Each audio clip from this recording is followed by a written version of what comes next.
கழுகாசல ஞானம் 70 யூடியூப் சேனலை தொடர்ந்து பார்த்து ஆதரிப்பதற்கு எங்கள் மனமார்ந்த நன்றி. உங்கள் நேரமும் கவனமும் எங்களுக்கு மிகவும் முக்கியமானது. சேனலில் உள்ள கண்டென்ட் உங்களுக்கு பயனுள்ளதாக இருந்தால் லைக் செய்யவும், அதேபோல உங்கள் கருத்துக்களை கமெண்ட் பகுதியில் பகிரவும். உங்கள் ஃபீட்பேக் எங்களது பணியை இன்னும் தரமாக்க உதவும். புதிய மற்றும் தகவல் செறிந்த கண்டென்ட்களை தொடர்ந்து பெற எங்கள் சேனலை சப்ஸ்கிரைப் செய்து பெல் ஐக்கானை எனேபிள் செய்யுங்கள். இந்த சேனல் பயனுள்ளதாக இருக்கும் என நீங்கள் நினைத்தால் உங்கள் நண்பர்கள் மற்றும் குடும்பத்தாருடன் ஷேர் செய்து அவர்களையும் எங்கள் சேனலை சப்ஸ்கிரைப் செய்ய சொல்லுங்கள். நன்றி, வணக்கம். வேளம் இளைஞனாகிய எல்லாம் வல்ல ஸ்ரீ கழுகாசலமூர்த்தி பெருமானுடைய திருவருளினால் வெளிவந்து கொண்டிருக்கும் இந்த ஞானச்சாரலில் இன்று நாம் பார்க்க இருப்பது கனவு என்பது என்ன? இந்த கனவை அனுபவிப்பது யார்? இந்த கனவுகளுக்கு பலன்கள் இருக்கிறதா? அது எதை சுட்டி காட்டுகிறது? கனவு நிலையை கடந்து சூட்சும சரீரத்தினுடைய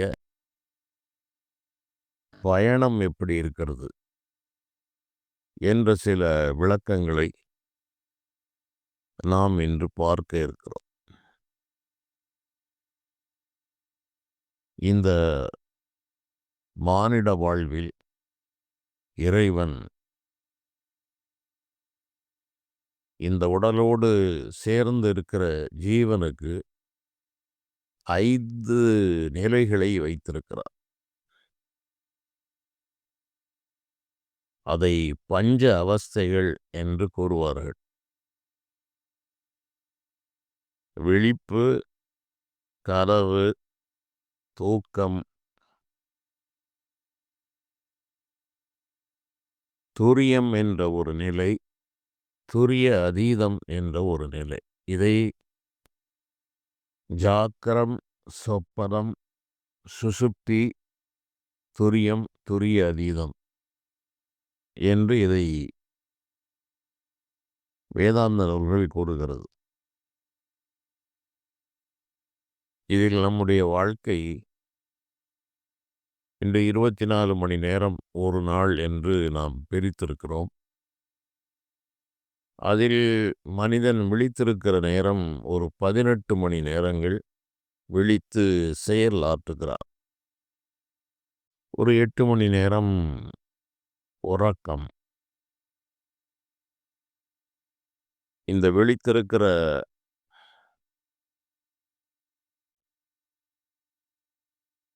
16 மணி நேரம் அல்லது 18 மணி நேரம், அதுவரை தான் இந்த உலகம் உண்மை. இந்த உலகம் உண்மை என்று மனம் உணர்கிறது. உலகம் உண்மையா இல்லையா என்பதெல்லாம் மிகப்பெரிய கேள்வி. உலகம், மனம் யாருக்கு விழிப்பு நிலையில் இருக்கிறதோ அவர்களுக்கு மட்டும்தான் உலகம் உண்மை. மனம் எப்பொழுது உறக்க நிலைக்கு செல்லுகிறதோ அப்போது உலகம் இல்லை. ஒரே அறையில் ஒரு மனிதன் ஏதோ வேலை செய்து கொண்டிருக்கிறான். இன்னொருவன் இரவு வேலை செய்துவிட்டு உறங்கி கொண்டிருக்கிறான், பகல் வேளை. அப்போது இந்த விழித்திருக்கிற மனிதனுக்கு இந்த உலகம் உண்மை. அதே பகல் வேளையில் உறங்கி கொண்டிருப்பவனுக்கு இந்த உலகம் இல்லை. அதனால் இந்த உலகத்தை நிரந்தரமான சத்தியம் என்று சொல்ல மாட்டார்கள். விவகாரிக சத்தியம். மனம் விழிப்பு நிலையில் இருக்கும்போது மட்டும் இந்த உலகம் இருக்கும். மனம் வேறு நிலைக்கு, கனவு நிலைக்கு போய்விட்டால் இந்த உலகம் இருக்காது. அது யாராக இருந்தாலும் அரசனுக்கும் ஆண்டிக்கும் அதுவே நிலை. அதன் பிறகு கனவு என்ற நிலை. பெரும்பாலும் இந்த மனித வாழ்க்கை மனதாலேயே அனுபவிக்கப்படுகிறது. மனதால் தான் வாழ்கிறான். அதனால் தான் மனிதன் என்றே பெயர் வந்தது. உடலால் அனுபவிப்பது மிக குறைவு. மனதின் மூலமாக உடல் என்ற கருவியை வைத்துக்கொண்டு மனிதர்கள் அனுபவிக்கிறார்கள். அந்த உடலுக்கு கிடைக்கிற சுகம், துக்கம் என்பதெல்லாம் மிக குறைந்த அளவுதான் இருக்கும். அத்தனையும் உணர்வது இந்த மனமே. இந்த மனதினுடைய மகிழ்ச்சி தான் மகிழ்ச்சி. மனதினுடைய துன்பம் தான் துன்பம். இந்த உடல் பெரும்பாலும் அது உணர்வற்ற ஒரு ஜடப்பொருள். அது மானிட விஞ்ஞானப்படி உணர்வு நரம்புகள் அதை தூண்டுவதன் மூலமாக அந்த உடல் வெப்பம், குளிர் போன்றவற்றை உணர்கிறது. அதன் மூலமாக சில சின்ன சின்ன மகிழ்ச்சிகள் கிடைக்கிறது. ஒரு நல்ல குளிர்ந்த காற்று உடலுக்கு இதமாக இருக்கிறது. அதிக உஷ்ணம் உடலுக்கு துன்பத்தை தருகிறது. இப்படி உடலால் அனுபவிப்பது என்பது மிக குறைந்த அளவு. மற்ற அனைத்துமே ஒரு சுவையான உணவை உண்கிறான் என்றால் அது உடல் சுவையை காட்டுகிறது. அதை அனுபவித்து உண்பது என்பது மனம். ஆகவே கிட்டத்தட்ட அந்த மனம்தான் வாழ்கிறது. உடல் என்ற கருவியை வைத்து மனம் வாழ்கிறது. அப்போது இந்த மனம் விழிப்பு நிலையில் ஒரு 16 மணி நேரம், 18 மணி நேரங்கள் உண்மை போல் இருக்கிற இந்த உலகத்தை நினைவில் வைத்திருக்கிறது. இது இறைவன் வைத்திருக்கிற ஒழுங்குமுறை.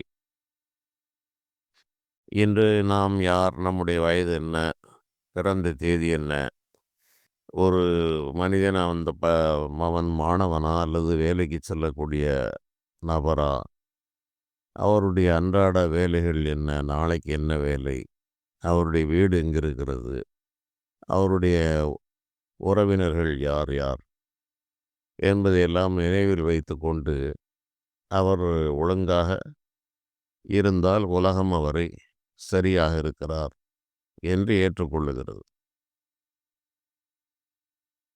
இதில் தான் யார் என்பது மறந்துவிட்டாலோ, தன்னுடைய வீடு எங்கே இருக்கிறது என்பதை மறந்துவிட்டாலோ, உறவுகளை நினைவில் வைக்காமல் போய்விட்டாலோ, அந்த மனிதனை மனநிலை பாதிக்கப்பட்டவன் என்று சிகிச்சை தருகிறார்கள். பலர் சிகிச்சை இல்லாமல் அப்படியே போய்விடுகிறார்கள். பெரும்பாலும் மனிதர்கள் என்று ஏற்றுக்கொள்வது இது போன்ற விஷயங்களை நினைவில் வைத்துக்கொண்டு நம்முடைய வரவென்ன, செலவென்ன, கொடுக்கல் என்ன, வாங்கல் என்ன, கடமைகள் என்ன என்பவற்றை இது ஒன்று போல அனைவரும் இதே நிலையை வைத்துக்கொண்டு வாழ்பவர்களே வாழ்கிறார்கள் என்றும் அவர்கள் சரியாக இருக்கிறார்கள் என்றும் இந்த சமுதாயத்தில் ஒரு அளவுகோல் இருக்கிறது. ஆனால் இதில் அனைவரும் இவ்வாறு இல்லை. அதைத் தவிர இது விழிப்பு நிலை என்று கூறப்படுகிறது. இந்த விழிப்பு நிலையில் மனிதன் முழு விழிப்பு நிலையில் இருக்கிறானா என்றால் இருப்பதில்லை. ஒரு வேலைக்கு ஒரு 3/4 மணி நேரம் ரயிலிலே பயணம் செய்து ஒரு இடத்தை அடைகிறான் என்றால் அந்த மனிதன் கடந்த காலத்திற்கு போவான், எதிர்காலத்துக்கு போவான். அவனுடைய மனம் அங்கும் இங்கும் போகும். நிகழ்காலத்தையும் அவ்வப்பொழுது கவனித்துக் கொள்ளும். எங்கே இறங்க வேண்டும், என்ன நடக்கிறது என்பதை இப்படி 3 நிலைகளையும் அது 3 காலங்களையும் அனுபவித்துக் கொண்டிருக்கிறது. அது விழிப்பு நிலை என்றால் அதே விழிப்பு நிலையை மட்டும் வைத்திருப்பது மிக அரிது. அலுவலகத்திற்கு இங்கு பயணம் செய்து கொண்டிருக்கும் போதே அலுவலகம் போக வேண்டும், என்ன வேலை செய்ய வேண்டும், யார் வருவார், என்னென்ன பெண்டிங் ஒர்க் இருக்கிறது, அது முடித்த பிறகு மாலையில் என்ன வேலை இருக்கிறது என்று இப்படியே பல முன்னும் பின்னும் எதிர்காலத்திற்கும் கடந்த காலத்திற்கும் இந்த மனம் போய் வந்து கொண்டே இருக்கும். ஆக இந்த மனம்தான் இத்தனை வித்தைகளையும் காட்டுகிறது. இது விழிப்பு நிலையில் இருப்பது போல் இருந்தாலும் விழிப்பு நிலையிலாவது ஒழுங்காக இருக்கிறதா என்றால் இருக்காது. இப்படி இதுவும் அங்கும் இங்கும் போய்க் கொண்டே தான் இருக்கிறது. இதைத்தான் வாழ்வு என்று நம்பி இந்த உலகம் இயங்கிக் கொண்டிருக்கிறது. ஞானம் பெற்றவர்கள் இந்த மனதினுடைய இந்த வேலைகளை எல்லாம் நன்றாக உணர்ந்து இதை வேறு ஒரு விதமாக பார்க்கிறார்கள். இதில் உண்மைத்தன்மை இல்லை. எப்படி உறங்குகிற மனிதனுக்கு உலகம் இல்லாமல் போய்விடுகிறதோ, அது ஏன் இல்லாமல் போகிறது? அது உணர்கின்ற மனம் அங்கு உறங்கி கனவு நிலையை அனுபவிக்கிறது. அதில் வேறு ஒரு உலகம். கனவிலே அவன் அனுபவித்துக் கொண்டிருப்பான். ஆகவே இந்த உடம்பு என்பதை கருவியாக வைத்து சூக்கும சரீரம்தான் இத்தனையும் செய்கிறது. இந்த மனம் இருப்பது எங்கே என்றால், சூக்கும சரீரத்தில் தான் மனம் இருக்கிறது. மனம் என்பது மூளையின் வழியாக செயல்படுகிறது. மனமில்லாத மூளை வேலை செய்யாது. மூளை இல்லாமல் மனம் வேலை செய்யும். இதுதான் இதில் உள்ள வேறுபாடு. அதனால் இந்த கனவு நிலை என்பது இது முடிந்ததன் பிறகு இந்த கனவு நிலைக்கு இறைவன் வைக்கிறார். இது ஒரு 16 மணி நேரம் அப்படி இப்படி பலவித விஷயங்களை காட்டி இந்த மனிதனை ஒரு வழியாக அவனுடைய வாழ்வு என்ற பயணத்தை கடத்திவிட்டு உடலும் தளர்ந்திருக்கும், மனதிற்கும் சற்று ஓய்வு கொடுத்து வேறு நிலைக்கு வைக்க வேண்டும் என்று கனவு வருகிறது. அது அப்போதும் மனமும் சூக்கும சரீரமும் இணைந்தே அந்த கனவை அனுபவிக்கிறது.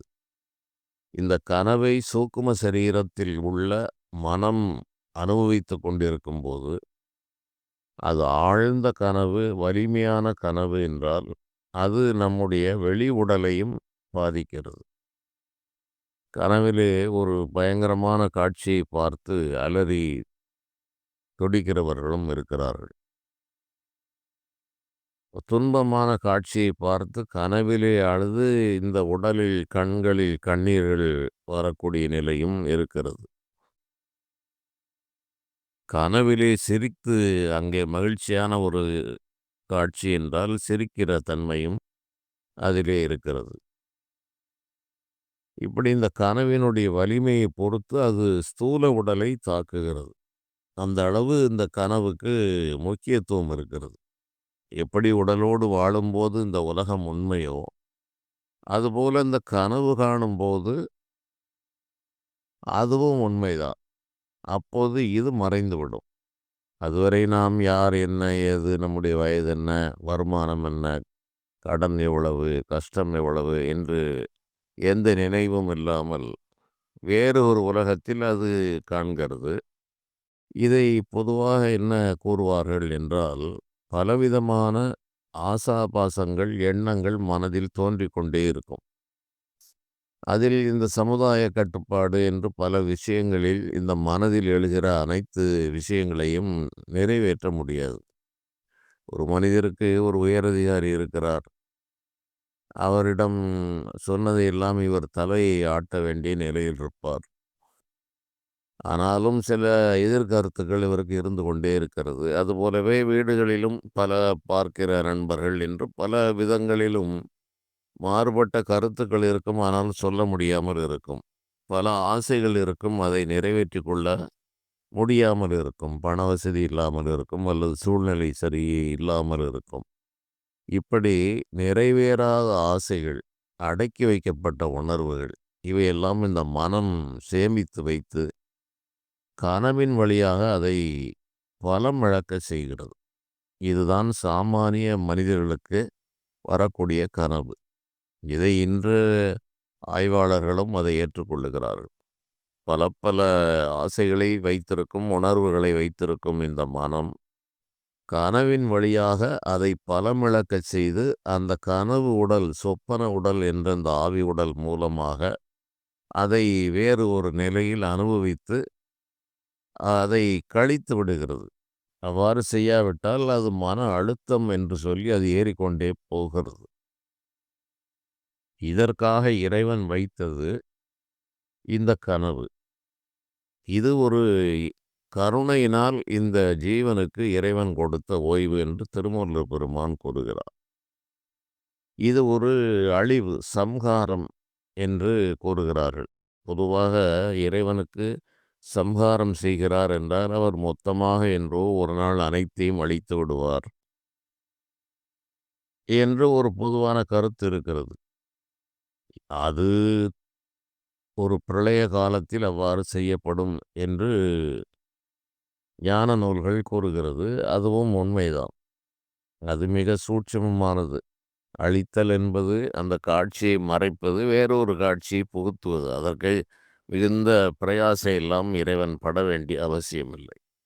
அது நமக்கு புரிய வேண்டும் என்று ஊழி பிரளய காலம், அது ஜலப்பிரளய காலம் என்று சொல்லி மீண்டும் அந்த வித்துக்களை வைத்துக்கொண்டு மீண்டும் சிருஷ்டியை தொடங்குகிறார் என்றெல்லாம் சொல்லப்பட்டிருக்கிறது. ஆனால் இது நமக்கு புரிய வேண்டும் என்பதற்காக மட்டுமே. இறைவன் மனதால் ஒரு கற்பனையை செய்தால் அந்த உலகம் சிருஷ்டி செய்யப்படுகிறது. இது மனித மனதிற்கே மிகப்பெரிய சிருஷ்டிகளை செய்யக்கூடிய ஆற்றல் இருக்கிறது. மனதால் எவ்வளவு தொலைவு உள்ள இடங்களுக்கும் நொடி பொழுதில் செல்ல முடிகிறது. எதை வேண்டுமானாலும் கற்பனை செய்து பார்த்து கொள்ளும் ஆற்றல் இந்த மனதிற்கு இருக்கிறது. நம்ம ஒரு பெரிய கோடீஸ்வரனாக நினைக்க வேண்டுமென்றால் நினைத்து கொள்ளலாம். வறுமையாளனாக நினைக்க வேண்டுமென்றால் நினைத்து கொள்ளலாம். ஆகவே அத்தனை வேலைகளும் வித்தைகளும் இந்த மனதால் தான் நடந்து கொண்டிருக்கிறது. அதனால் இறைவன் சம்ஹாரம் செய்கிறார் என்றால் அது தினந்தோறும் சம்ஹாரம் செய்கிறார். நித்த சம்ஹாரம் உறக்கத்து நீள் மோடம் என்று திருமூலர் பெருமான் கூறுகிறார். தினந்தோறும் சம்ஹாரம் எப்படி நடக்கிறது என்றால் இந்த விழிப்பு நிலை வாழ்க்கையை அழித்து விடுகிறார். அழித்துவிட்டு உறக்கம் என்ற ஒரு நிலையில் வைக்கிறார். ஜீவனுக்கு ஒரு மாற்று ஏற்பாடு. அதில் இந்த உபாதைகள், இந்த விழிப்பு நிலையில் இருந்த அனைத்து விஷயங்களும் போய்விடும். ஒருவேளை இதில் ஒரு மிகப்பெரிய ஒரு பொறுப்பு, கடமை, ஒரு ஒரு மனிதனிடம் கடன் வாங்கிவிட்டான் என்றால் அதை எப்படி அடைப்பது என்பது, அது சில நேரங்களில் அந்த எண்ண அழுத்தங்கள் கனவாக ஒரு மனிதனுக்கு வரும். அது சிறிது நேரம். அதுவும் ஏன் இறைவன் அவ்வாறு செய்கிறார் என்றால் அந்த எண்ண அழுத்தத்தினால் இவன் சோர்ந்து போய்விடக்கூடாது என்று அதனுடைய வலிமையை இழக்கச் செய்வதற்காக இந்த கனவு வழியாக அதை தீர்வு செய்து விடுகிறார். அப்போது நித்த சம்ஹாரம், தினந்தோறும் சம்ஹாரம் செய்கிறார். உறக்கம் என்ற நிலையில் வைக்கிறார். அந்த உறக்கம் என்பது ஒரு 8 மணி நேரம் பொதுவாக ஒரு மனிதர் உறங்குகிறார் என்றால் அது ஒரு 6 மணி நேரம் அந்த மனதிற்கு கனவு என்ற நிலையை இறைவன் வழங்கி விடுகிறார். அப்போதும் ஓய்வு, முழு ஓய்வல்ல. வேறு ஒரு உலகத்தை காட்டி அதுதான் உண்மை என்று இந்த மனம் கனவு காண்பது என்பதே ஒரு மிகப்பெரிய புதிரான வேலை. எப்படி அது நிகழ்கிறது என்றால் ஆழ்மனதில் உள்ள எண்ணங்கள் மேலே எழுந்து வருகிறது. மேல் மனம் பெரும்பாலும் உறக்கத்தில் இருக்கும்.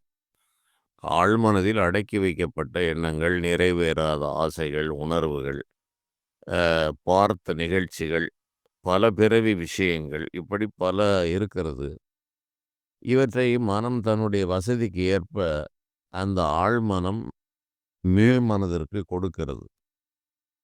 இதில் ஒரு ஒழுங்குமுறை இருக்காது. இது மனம் என்பது பிரம்மனுக்கு அடுத்த நிலையில் சொல்லப்படக்கூடிய ஒரு விஷயம். இது அங்கொன்றும் இங்கொன்றுமாகவே இது கற்பனை செய்து பல விஷயங்களை ஒன்றிணைக்கும் ஆற்றல் இந்த மனதிற்கு இருக்கிறது. அதனால் அது ஒரு ஒழுங்கான நிலையில் இருக்காது. இப்படியும் அப்படியுமாக பல விஷயங்களை ஒன்றிணைத்து அது ஒரு கனவு காட்சியாக மாற்றி அந்த ஆழ்மனம் செய்கிறது. அந்த ஆழ்மனம் செய்கிற கனவை மேல் மனம் என்று சொல்கிற அந்த மேலே இருக்கிற மனம் ஒரு கால்வாசி விழிப்பு நிலையில் இருந்து கொண்டு கவனிக்க வேண்டும். அப்படி கவனித்தால்தான் அந்த கனவை மறுநாள் நினைவிலே இவர் சொல்ல முடியும். இந்த மேல் மனமும் உறங்கி போன நிலை இருக்கிறது. அவ்வாறு இந்த ஆழ்மனதினுடைய நிலையில், அந்த நிலையில் வருகிற எந்த கனவுகளையும் யாராலும் சொல்ல முடியாது. ஒரு கனவு கண்டேன் என்று சொல்ல வேண்டும் என்றால், ஆழ்மனதினுடைய வேலையை கண்காணிப்பதற்கு மேல் மனதின் ஒரு சிறு பகுதி அதை கண்காணித்து சொல்ல வேண்டும். அதுவும் உறங்கிவிட்டது என்றால், இந்த ஆழ்மனதில் என்னென்ன கனவுகள் வந்தது என்பது யாருக்கும் தெரியாது. அப்படி இந்த கனவு நிலையில் ஒரு 6 மணி நேரம் இறைவன் இந்த மனிதனை வைக்கிறார். சரி போதும் என்று ஒரு இரக்கத்தால் ஒரு 2 மணி நேரம் ஆழ்ந்த உறக்க நிலையில் வைக்கிறார். அப்போதுதான் இவனுக்கு ஓய்வு என்பது, மனதினுடைய ஆட்டம் அப்போதுதான் குறைகிறது. அதுவரை இந்த மனம் வனக்குரங்கும் வியப்ப எந்தன் மனக்குரங்கு குதித்த துடிப்படைக்கு ஆட்கொண்ட துறையே, என் உள்ளத்தே சுத்த நடம் புரிகின்ற சித்த சிகாமணியே என்று வள்ளல் பெருமான் கூறுகிறார். இந்த மனதை குரங்கிற்கு அதனால்தான் அதை உதாரணமாக சொன்னார்கள். ஒரு நிலையில் அது இருக்காது. அங்குமிங்கும் ஓடிக்கொண்டும் குதித்து கொண்டும் அதற்கு ஓய்வென்பதே இல்லை. அதனால் இறைவனே ஒரு கருணை கொண்டு ஒரு 2 மணி நேரம் அதை ஆழ்ந்த உறக்கத்தில், ஒன்றுமே இல்லாத நிலையில் மனதினுடைய சேட்டையையும் குறைத்து ஒரு கார் இருளில் வைத்து விடுகிறார். இப்போது நமக்கு தெரிவது என்ன என்றால், நாம் அன்றாடம் அனுபவிப்பது 3 நிலைகள். விழிப்பு நிலை, அது முழு விழிப்பு நிலையும் அல்ல. கனவு நிலை, அதிலும் மனம் போனபடியெல்லாம் கற்பனை செய்கிறது. அதிலும் முழு உண்மைத்தன்மை இல்லை. அதன் பிறகு கார் இருளில் இருக்கிறோம். மறுநாள் விடிந்தவுடன், விழிப்பு வந்தவுடன் அந்த மேல் மனம் செயல்பட்டு ஒரு ஒழுங்குமுறையில் செயல்படுகிறது. நாம் யார், எந்த ஊர், நம்முடைய வேலை என்ன என்பதெல்லாம் இந்த நினைவுச் சங்கிலி அவருக்கு சரியாக வந்துவிட்டால், அவர் சரியாக வாழ்கிற மனிதர் என்று நாம் எடுத்துக்கொள்ளுகிறோம். இதனால்தான் ஞானிகள் இதை ஆழ்ந்து ஆராய்ச்சி செய்துவிட்டு இதை பொய் என்று தள்ளினார்கள். நானும் பல காலங்களாகச் சொல்லுவேன், இந்த வாழ்க்கை என்பது கனவிலும் கனவு என்று சொல்வதுண்டு. ஆனால் அதை கேட்பவர்களால் எளிதில் ஏற்றுக்கொள்ள முடியாது. இப்படி இந்த இறைவன் இந்த கனவு என்ற நிலையை பொதுவாக இவ்வாறு வைத்திருக்கிறார். இந்த கனவுகளை காணும்போது சூக்கும சரீரம் இந்த உடலில் இருந்து கொண்டே இந்த கனவை காண்கிறது. அதுதான் பெரும்பாலான மனிதர்களுக்கு நடக்கிறது. அதை மனதின் ஒரு பகுதி கண்காணித்து கவனித்தால் மட்டுமே அதை மறுநாள் நினைவு வைக்க முடியும். கனவு நிலை என்பது பட்டென்று அருந்துவிடும். கனவு கண்டு கொண்டிருக்கும் போதே இரவில் எழுந்தால் உடனடியாக அந்த கனவு துண்டிக்கப்பட்டுவிடும். அதை அதனுடைய அந்த லீடை பிடித்து அதை போகக்கூடிய ஆற்றல் மிக குறைவாக இருக்கும் பலருக்கு. அது தவிர இந்த கனவுகளிலே வண்ணமான கனவுகள் காண்பது என்பது உயர்வாக சொல்லப்படுகிறது. கனவு பெரும்பாலும் கருப்பு வெள்ளையில் தான் அனைவருக்கும் இருக்கிறது. அதில் என்ன வண்ணம், பலவிதமான வண்ணங்களை கனவில் பார்ப்பது ஒரு மேம்பட்ட நிலை என்று கருதப்படுகிறது. அது அனைவருக்கும் பலருக்கு இருக்கலாம். அதுபோல அந்த கலர் கனவுகள் என்று கூறுவது போல, ஒரு செடி இருக்கிறது, பூக்களின் நிறம் விளங்குகிறது.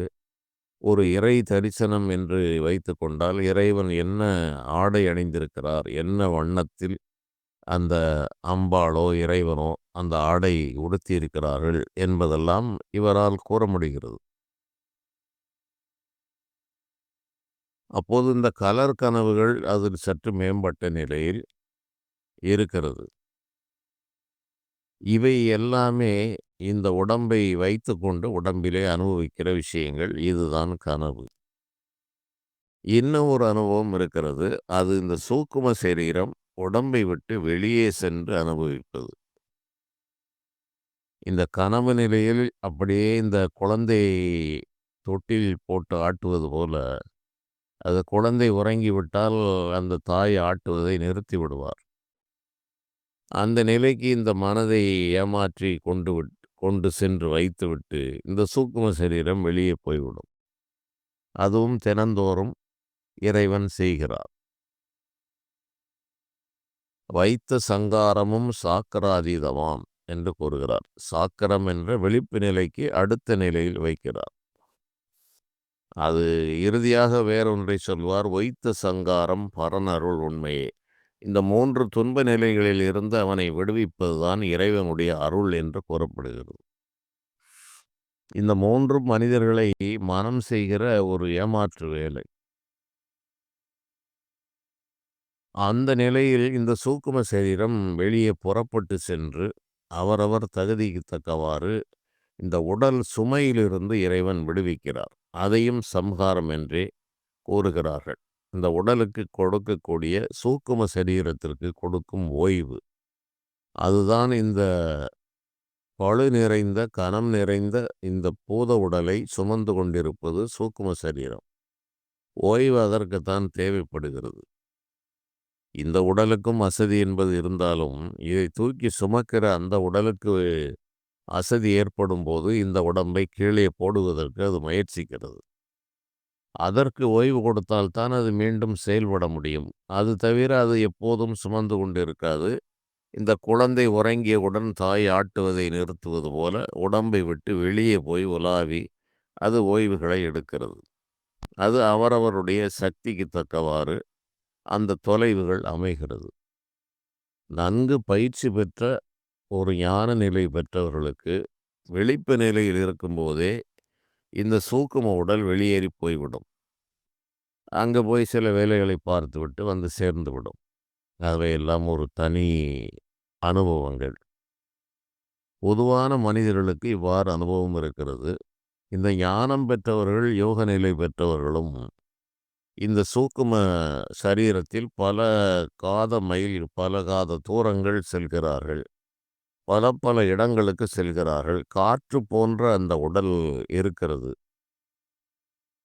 அது விண்ணிலே பறப்பது போன்ற ஒரு நிலையில் பொதுவாக ஆரம்ப நிலை இந்த விமானம் புறப்படும் போது ஒரு நிலை, அதன் பிறகு பயணம் செய்யும்போது வேறு ஒரு நிலை என்பது போல இந்த சூக்கும சரீரம் பிரிந்து செல்லும்போது பலருக்கு இந்த அனுபவங்கள் ஏற்பட்டிருக்கலாம். அதற்கு எப்படி அந்த அனுபவம் ஏற்படுகிறது என்றால், பறப்பது போன்ற கனவுகள் பலருக்கு வரும். அது ஆகாயத்தில் பறப்பது. அது நன்றாக அவர்களுக்கு புரியும். பறந்து கொண்டிருக்கிறோம்.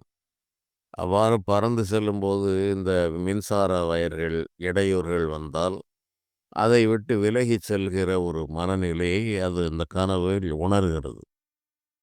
நம்ம சூக்கும சரீரத்துக்கு ஸ்தூல சரீரம் இருப்பது போலவே ஒரு கற்பனை இருந்து கொண்டிருக்கும். அந்த கற்பனை இருக்கிற காரணத்தால் இந்த மின்சார வயர்களோ, கட்டடங்களோ தடுத்தால் இந்த சூக்கும சரீரத்தை மின்சாரம் எல்லாம் ஒன்றும் செய்யாது. ஆனாலும் இந்த உடம்போடு இணைக்கப்பட்டு, பிணைக்கப்பட்ட இந்த சூக்கும சரீரம் உடலுக்கு அழிவு வந்துவிடக்கூடாது என்று அப்போதும் இந்த கம்பிகளுக்கு ஊடாக கம்பிகளிலே பட்டுவிடாமல் செல்கிற அனுபவங்கள் சிலருக்கு வாய்க்கிறது. இந்த பறக்கும் கனவுகளை அடிக்கடி காண்பவர்களுக்கு சூக்கும சரீர பயணம் ஆரம்பிக்கிறது என்று ஒரு பொருளாக கூறுகிறார்கள். அது அந்த பறக்கும் அனுபவத்திலிருந்து உண்மையிலேயே அது வெளியேறி ஒரு காலத்திற்கு பிறகு செல்ல ஆரம்பிக்கிறது. அவ்வாறு செல்லும்போது கால தேச வர்த்தமானங்கள் எல்லாம் அந்த சூக்கும சரீரத்திற்கு கிடையாது. நொடி பொழுதில் அது எங்கு வேண்டுமானாலும் செல்லலாம். அது சென்று சந்திக்கக்கூடிய நபர்களை சந்தித்து சொல்ல வேண்டியவற்றை சொல்லி, அது எப்படி ஐயா சொல்லும் என்றெல்லாம் கேட்டவர்கள் உண்டு.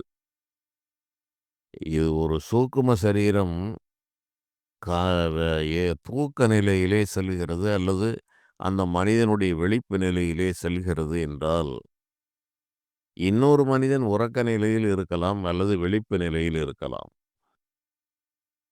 அவனுடைய சூக்கும சரீரத்தில் உள்ள மனதிலே இந்த செய்தியை சொல்லுகிறது.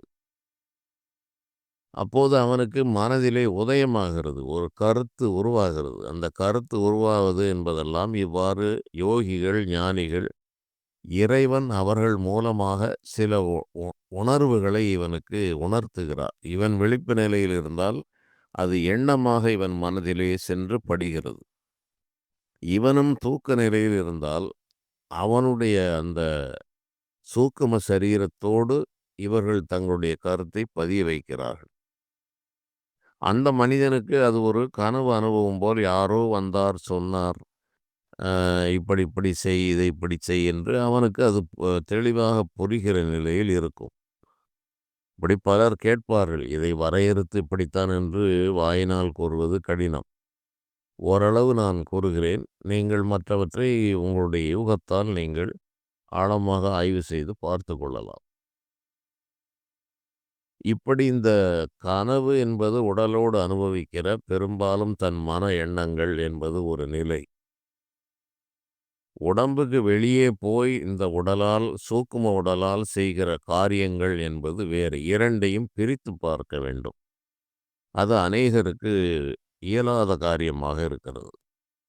ஒரு நல்ல நிலை வந்த பிறகுதான் மனமும் உடம்பும் சேர்ந்து காண்கின்ற கனவு என்பது வேறு. உடம்பை விட்டு சூக்கும சரீரம் வெளியே சென்று தான் மட்டுமே பல விஷயங்களை அனுபவிக்கும் அது. ஆழ் மனதிலே இருக்கிற பல ஜென்ம நினைவுகளையும் அது கனவாக போட்டு பார்க்கும். அப்போதும் அது விதவிதமான அனுபவங்களாக இருக்கும். எங்கெங்கோ பிறந்த அனுபவங்கள் எல்லாம் சம்பந்தமில்லாத கனவுகளாக வரும். இந்த தடைகளையெல்லாம் தாண்டி சூக்கும சரீரம் வெளியே சென்று அனுபவிப்பது என்பது அரிதான நிகழ்வாக சொல்லப்படுகிறது. அதுதான் உண்மை. இந்த பிரிவுகளை எல்லாம் நன்றாக நாம் புரிந்து கொள்ள வேண்டும். ஆழ்ந்த உறக்கத்தில் இந்த சூக்கும சரீரம் செல்கிறது. 2 மணி நேரம் கார் இருள் உறக்கம் என்று மனிதர்களுக்கு அனைவருக்கும் வைத்திருக்கிற நிலையில்தான் அந்த சூக்கும சரீரம் இதை விட்டு வெளியே செல்லும்.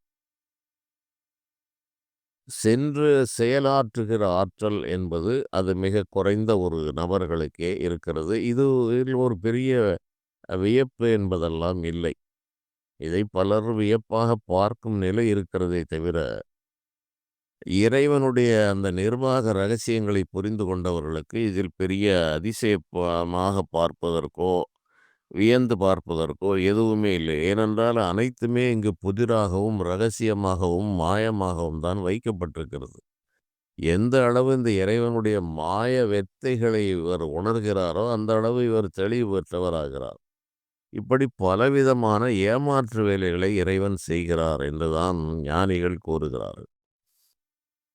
இந்த திருவிழா சந்தையில் பல பல பொருள்களை காட்டி ஒரு குழந்தை எதை வாங்குவது, எதை விடுவது என்று அலைபாய்ந்து கொண்டு அப்படியே பரபரத்து இருப்பது போல, இந்த உலகமாகிய மிகப்பெரிய சந்தையை காட்டி மனிதனை சஞ்சலப்படுத்தி அங்குமிங்குமாக அலைக்கழித்து வாழ வைப்பது இறைவனுடைய ஒரு வேடிக்கையான செயல். அப்படி பல விஷயங்கள் இங்கு வைக்கப்பட்டிருக்கிறது. இந்த வித்தைகளையெல்லாம், மாய வித்தைகளையெல்லாம் கடந்து இறைவனை பற்றி பிடிக்க வேண்டும். அவர் செய்கிற மாயத்தை நாம் உணர வேண்டும். ஆடகத்தில் பித்தளையை ஆலித்திடும் கபட நாடகத்தை மெய்யென்று நம்பினையே என்று வள்ளல் பெருமான் கூறுகிறார். ஆடகம் என்பது தங்கத்திற்கு, சிறந்த தங்கத்திற்கு ஆடகப்பொன் என்று கூறுவார்கள். ஆடகச்சீர் மணிக்குன்றே இடையரா அன்புனக்கன் ஊடகத்தே நின்றருள தந்தருள் எம் உடையானே என்று அடியார்கள் கூறுகிறார்கள். தங்கத்தை பல வகைகளாக பிரிப்பார்கள். ஆடகம், கிளிச்சிறை, சம்புநதம், சாதரூபம் என்று 4 விதமாக தங்கத்திற்கு ஒரு தரப்பிரிவு நம்முடைய முன்னோர்களால் கூறப்பட்டிருக்கிறது. அது ஆடகப்பொன் மிகச்சிறந்தது என்றும், சாதரூபம் என்றும், கிளிச்சிறை என்றும் சம்புநதம் என்றும் அதை பிரிப்பார்கள். அது அதனுடைய தரத்தை குறிக்கும் விதமாக இவை முன்னோர்களால் பிரிக்கப்பட்டு நமக்கு சொல்லப்பட்டிருக்கிறது. அது ஒரு தனி பிரிவாக போய்க்கொண்டிருக்கும். தங்கம் என்று ஆய்வு செய்தால் அந்த ஆடகம் என்பது தங்கம். ஆடகத்தில் பித்தளையை ஆலித்திடும் கபட நாடகத்தை மெய்யென்று நம்பினையே என்று கூறுவார்கள். இருப்பது தங்கம். அந்த தங்கத்தை பித்தளை போல் காட்டுகிறது இறைவனுடைய கபட நாடகம் என்றே ஞானிகள் இதை கூறுகிறார்கள். இந்த கபட நாடகத்தை புரிந்து கொண்டு விழிப்புக்கு வர வேண்டும் என்பது இறைவனுக்கு ஒரு விளையாட்டு. இந்த குழந்தைகளுக்கு வேடிக்கை காட்டுது. வேடிக்கை பார்க்கும் வரை விடுகிறார்கள். அது ஒரு நிலையில் பசி வந்துவிட்டால் அது எந்த விளையாட்டு பொருள்களையும் தூக்கி எறிந்துவிட்டு சாப்பாடு தான் முக்கியம் என்று அழ ஆரம்பிக்கும். அந்த நிலையில் இந்த மனிதனுக்கு உலக வாழ்விலே வெறுப்பு வந்த பிறகு இறைவனை முழு மனதோடு தேடும்போது தான் அந்த இறைவன் இவர்களுக்கு இந்த உண்மைகளை படிப்படியாக விளக்கி, சரி இவன் விளையாட்டில் சலிப்படைந்து விட்டான், இனிமேல் இவனுக்கு மெய்ப்பொருளை காட்ட வேண்டும் என்று செய்கிறார். அவையெல்லாம் ஒரு தனி பிரிவாக போய் கொண்டிருக்கிறது. இப்போது இன்று நாம் எடுத்துக்கொண்டது இந்த கனவு எப்படி நடக்கிறது? கனவு உடலோடு சேர்ந்து அனுபவிப்பது, சூக்கம உடலால் அனுபவிப்பது, சூக்கம உடலால் சென்று பல விஷயங்களை செய்துவிட்டு வருவது. இதில் இதை புரிந்து செய்பவர்கள் மிக குறைந்த நிலையில் தான் இருப்பார்கள். நாம் போனோம், ஒரு மனிதனுக்கு ஒரு விஷயத்தை சொன்னோம் என்கிற ஒரு உணர்வு, அந்த நினைவு எத்தனை ஆண்டுகளானாலும் இருக்கும் சிலருக்கு. இன்னும் சில வேளைகளில் இந்த சூக்கும சரீரம் அனிச்சையாகச் சென்று சில வேலைகளை செய்துவிட்டு வரும். அந்த அனிச்சையாக செய்துவிட்டு வருகிற அந்த வேலைகள் அனைத்தும் இந்த நபருக்கு நினைவில் இருக்காது. அதனால்தான் சிலர் கூறுவார்கள், கனவிலே நீங்கள் வந்தீர்கள், இவற்றை சொன்னீர்கள் என்றெல்லாம் பலர் சொல்லுவதுண்டு. பலருக்கும் இந்த அனுபவங்கள் இருக்கும். காரணம் என்னவென்றால் எல்லோருடைய சூக்கும சரீரமும் வெளியே செல்லுகிறது. அவ்வாறு செல்லும்போது அது சில சில செயல்களை செய்கிறது. அதை நினைவு வைப்பதற்கு இந்த மேல் மனதிலே ஒரு பகுதி அதை கண்காணித்து வைத்திருந்தால் மட்டுமே நாம் சூக்கும சரீரத்தில் போனதையும் அங்கு சொன்ன விஷயங்களையும் நம்மால் உணர்ந்து விழிப்பு நிலையில் சொல்ல முடியும். இது கவனிக்கக்கூடிய இந்த ஆள் இல்லை, அவரும் உறங்கி போய்விட்டார் என்றால் இது போனது வந்தது என்பது அந்த நபருக்கு உண்மையாக தெரியும். இதை இந்த இந்த சூக்கும சரீரம் போய் அது அனிச்சையாக செய்துவிட்டு வந்து மேல் மனதில் கவனம் விட்டு போனவர்களுக்கு நாம் தான் போனோம் சொன்னோம் என்று எந்த நினைவும் இருக்காது. இப்படி இதிலும் சில மாயங்கள் இருக்கிறது. சரி, இவையெல்லாம் மிக ஆழ்ந்த ஒரு தத்துவங்கள். இவற்றை விளக்க வேண்டும் என்று நீண்ட நாள் இதுதான் அடிப்படை. ஆரம்பத்தில் நான் நூல்களில் எழுதியதெல்லாம் இது போன்ற விஷயங்களை எழுதித்தான் பல விஷயங்களை கொண்டு வருவது. இது கண்டிப்பாக தெரிந்திருக்க வேண்டும். இப்படித்தான் இறைவன் மாய வித்தையை செய்கிறார். மாய கூத்தை நடத்துகிறார். அம்பலக்கூத்து என்றால், இந்த கூத்து என்றாலே நாடகம் என்று பொருள். முதல் நடிகரே அந்த இறைவன்தான். சபாநாயகர் என்று கூறுவார்கள். கூத்தன் என்று கூறுவார். கூத்தன் தன் கூத்தை அறியும் வண்ணம் என்றெல்லாம் மணிவாசகர் கூறுகிறார். அவன் கூத்தனாக இருந்து கொண்டு ஒரு கூத்தாடுகிறான். யான் எனது என்று அவரவரை கூத்தாட்டு வானாகி நின்றாயே என் சொல்லி வாழ்த்துவனே என்றுதான் கூறுகிறார்கள். வானாகி மண்ணாகி வழியாகி ஒளியாகி ஓனாகி உயிராய் உண்மையுமாய் இன்மையுமாய் கோனாகி, கோன் என்பது தலைவர் என்று பொருள், கோனாகி யான் எனது என்று அவரவரை கூத்தாட்டு வானாகி நின்றாயே என் சொல்லி வாழ்த்துவனே.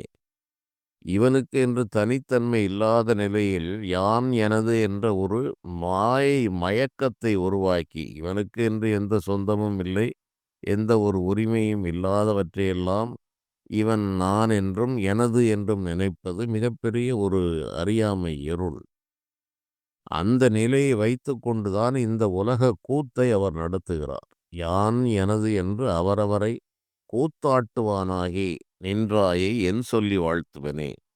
இப்படி ஒரு மாயக்கூத்தை நடத்துகிற இந்த இறைவனுடைய பெருமையை எவ்வாறு நான் சொல்லுவேன்? என்று இவ்வாறு இது இந்த மாய கூத்து நிலையில் இவை இவ்வளவெல்லாம் தெரிந்து கொண்டால்தான் இந்த வாழ்வை பற்றி ஓரளவு நம்மால் உணர முடியும்.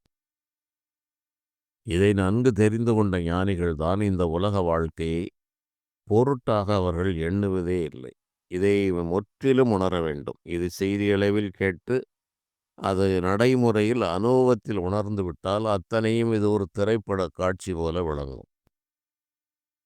இவற்றை விட்டுவிட்டு சாமானிய நிலைக்கு வருவோம். இப்போது இந்த கனவுகளில் நமக்கு எதிர்காலத்தை நம்மால் இறைவன் நமக்கு உணர்த்துகிறாரா என்றால் நிச்சயமாக அதுவும் நடக்கிறது.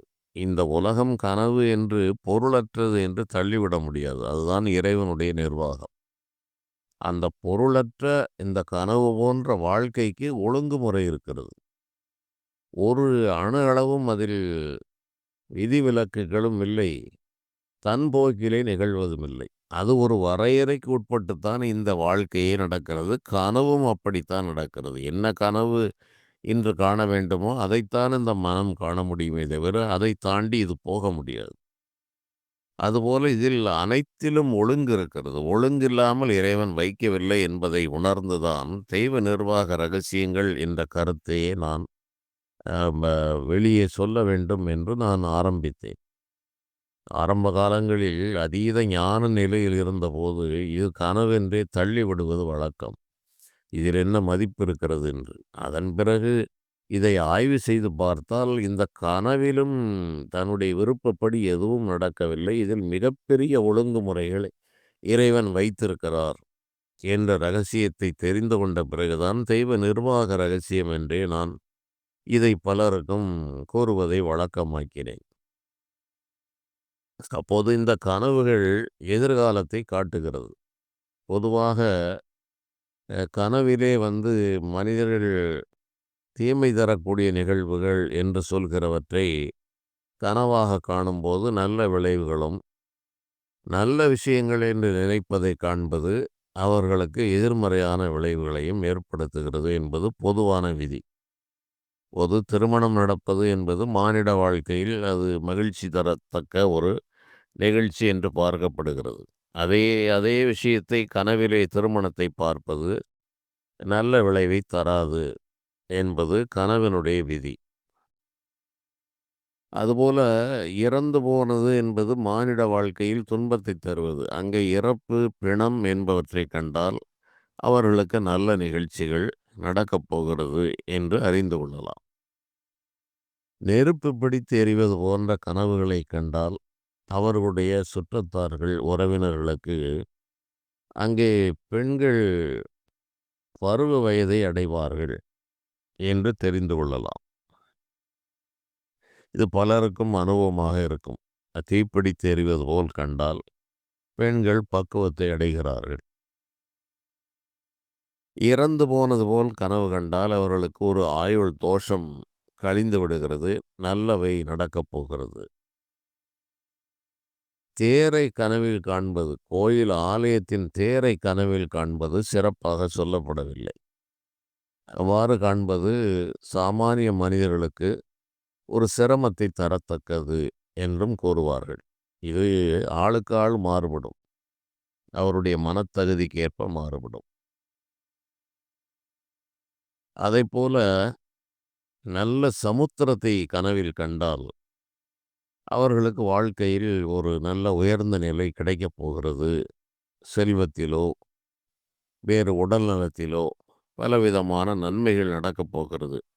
சமுத்திரம் பேரலைகள் இல்லாமல் வழக்கம் போன்ற இந்த சாதாரணமான சமுத்திரத்தை காண்பது சிறப்பாக சொல்லப்பட்டிருக்கிறது.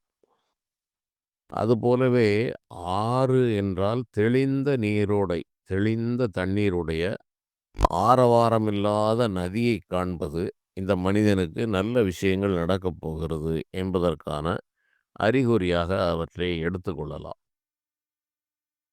பெருவெள்ளமாக அந்த கலக்கி மலக்கி வருகிறது என்று சொல்வது போல் வருகிற அந்த பெருவெள்ளத்தை காண்பது இவருக்கு வரப்போகிற சிரமங்களை குறிப்பதாக கூறப்பட்டிருக்கிறது.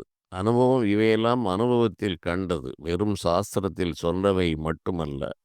இவை அனைத்தையும் அனுபவத்தில் பார்த்து இவையெல்லாம் நடக்கிறது என்று தெரிந்து சொன்ன விஷயங்கள். பெருவெள்ளம் வரும். அந்த பெருவெள்ளம் திடீரென்று அந்த வெள்ளம் வடிந்துவிடும். அந்த ஆறு குறைந்த தண்ணீரோடு இருக்கும். இப்படி சிலருக்கு கனவு வரும். அவர்கள் பெரிய சவால்களை எதிர்கொள்ள வேண்டிய நிலை இருக்கிறது என்பதை தெரிந்து கொள்ள வேண்டும். கிணற்றை எட்டி பார்ப்பது என்று கிணறு என்பது இன்று உள்ள இளைய தலைமுறைகளுக்கு தெரிவதற்கே வாய்ப்பில்லை. அந்த கிணற்றை எட்டி பார்ப்பது என்பது அதுவும் ஒரு சிறந்த அனுபவமாக சொல்லப்படவில்லை. அதுவும் சிரமத்தை தரத்தக்கதாக இருக்கிறது. கிணற்று தண்ணீரை எடுத்து குடிப்பது போல் கனவு கண்டால் அவருக்கு நோய் பிணி மருத்துவ செலவுகள் வரப்போகிறது என்றும் பொருள். அதுபோல ஒரு பாத்திரம் தட்டு நிறையாக உணவை வைத்துக்கொண்டு அளவுக்கு அதிகமாக சாப்பிடுவது போல் பலருக்கு கனவுகள் வரும். அவ்வாறு கனவு வந்தால் அவர்களுக்கு உடலிலே பிணி வரப்போகிறது, மருத்துவ செலவுகள் வரப்போகிறது என்று தெரிந்து கொள்ளலாம். பெரும்பாலும் இது சரியாக வரும். நல்ல தண்ணீரில் நீந்துவது போல சுத்தமான தண்ணீராக இருக்க வேண்டும். நல்ல நதியைக் கண்டால் அவருக்கு செல்வம், செல்வாக்குகள் எல்லாம் ஏற்படுகிறது என்று தெரிந்து கொள்ளலாம். இந்த உணவிலே மாமிச உணவை சாப்பிடுகிறவர், அவர் பிறப்பால் சைவரோ, அசைவரோ, அது மாமிசத்தை புசிப்பது காரணம் என்னவென்றால், இவர்கள் பல பிறவிகளில் எல்லா உணவுகளையும் உண்டவர்களாகத்தான் இருப்பார்கள். அந்த நினைவுகள் கனவாக வரும். அப்போது மாமிசத்தை உண்பது போல் கனவு கண்டால், அவருக்கு செல்வச் செழிப்புகள், ஓரளவு நல்ல விஷயங்கள் நடக்கப் போகிறது என்று பொருளாக கூறப்பட்டிருக்கிறது. அனுபவத்தில் அது சரியாக வரும். இரத்தத்தை புசிப்பது, ஒரு எதிரியை வீழ்த்தி இரத்தாபிஷேகம் என்று சொல்வார்கள். இரத்தத்தை பார்ப்பது, இரத்தத்தை குடிப்பது போல கனவு கண்டால் வழக்கு வியாஜ்யங்களில் வெற்றியும் காரியத்தில் உயர்வும் இவர்களுக்கு ஏற்படுகிறது.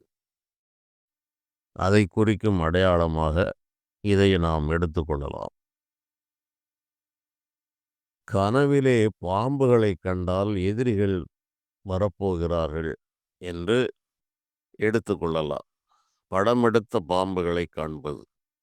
அதே பாம்புகளை அடித்து போடுவது போல கனவு கண்டால் எதிர்ப்பு வரும், அந்த எதிரிகளை இவர் அடக்குவார் என்று இந்த கனவு சாஸ்திரம் சொல்லுகிறது. அதுபோல அந்த காலங்களில் போர்கள் நடந்த காலங்களில் உன்னுடைய குடலை மாலையாக போடுவேன் என்று சூரபதுமனுடைய குடல்களை எல்லாம் வேல் மாலையாக போட்டிருக்கிறது என்றெல்லாம் அருணகிரி பெருமான் கூறுகிறார். அவ்வாறு கனவு கண்டாலும், கள் குடிப்பது போல் கனவு கண்டாலும் அவருக்கு ஒரு பெரிய பதவி, பொறுப்பு, பதவி உயர்வு அல்லது ஒரு நல்ல பெயர், புகழ் இவையெல்லாம் கிடைக்கும் என்று சொல்லப்படுகிறது. கனவிலே திருமணத்தை காண்பது தீய விளைவுகளை தரும் என்று சொல்லியிருக்கிறார்கள். அது சரியாக வரும். திருமணத்தை காண்பது சிறப்பான அனுபவம் அல்ல. உலக நிலையில் திருமணம் உயர்வு. கனவிலே திருமணம் நடப்பது போல் கண்டால் அது எதிர்மறையான விளைவுகளை ஏற்படுத்துகிறது. இந்த அதிக உணவு புசிப்பது என்பது பெரும்பாலும் பலருக்கு அந்த அனுபவங்கள் இருக்கலாம். அது நோய்க்கான அறிகுறியாக பார்க்கப்படுகிறது. வானில் பறப்பது போல் கனவு கண்டால் அதுவும் நல்ல ஒரு அடையாளமாக பார்க்கப்படுகிறது. கனவிலே இவையெல்லாம் கனவாக வருகிற, எதிர்காலத்தை உணர்த்துகிற, சமீப காலங்களில் நடக்கக்கூடிய விஷயங்களை இந்த கனவு சொல்லும். அதன் பிறகு அடுத்தடுத்த கனவுகள் மாறிக்கொண்டே போகும். இதில் இறை தரிசனம் என்று ஒன்று இருக்கிறது. ஆலயத்திற்கு செல்வது போல், வணங்குவது போல் கனவு கண்டால் அது நல்ல பலன்களை தரப்போகிறது என்று எடுத்துக்கொள்ளலாம். கனவிலே சித்த புருஷர்கள், ஞானிகள் இவர்களை தரிசனம் செய்வது ஒரு நல்ல அடையாளமாக அவற்றை நாம் எடுத்துக்கொள்ளலாம்.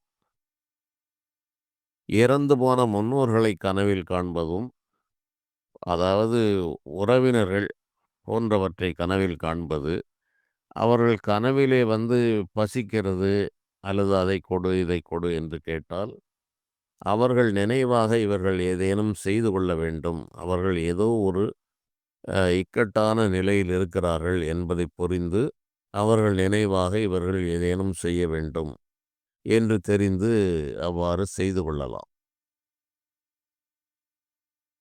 கனவிலே தீப ஒளிகளை காணலாம். நெருப்பு பிடித்து எரிவதை காணலாம் என்றால், தீப ஒளிகளை காணலாம்.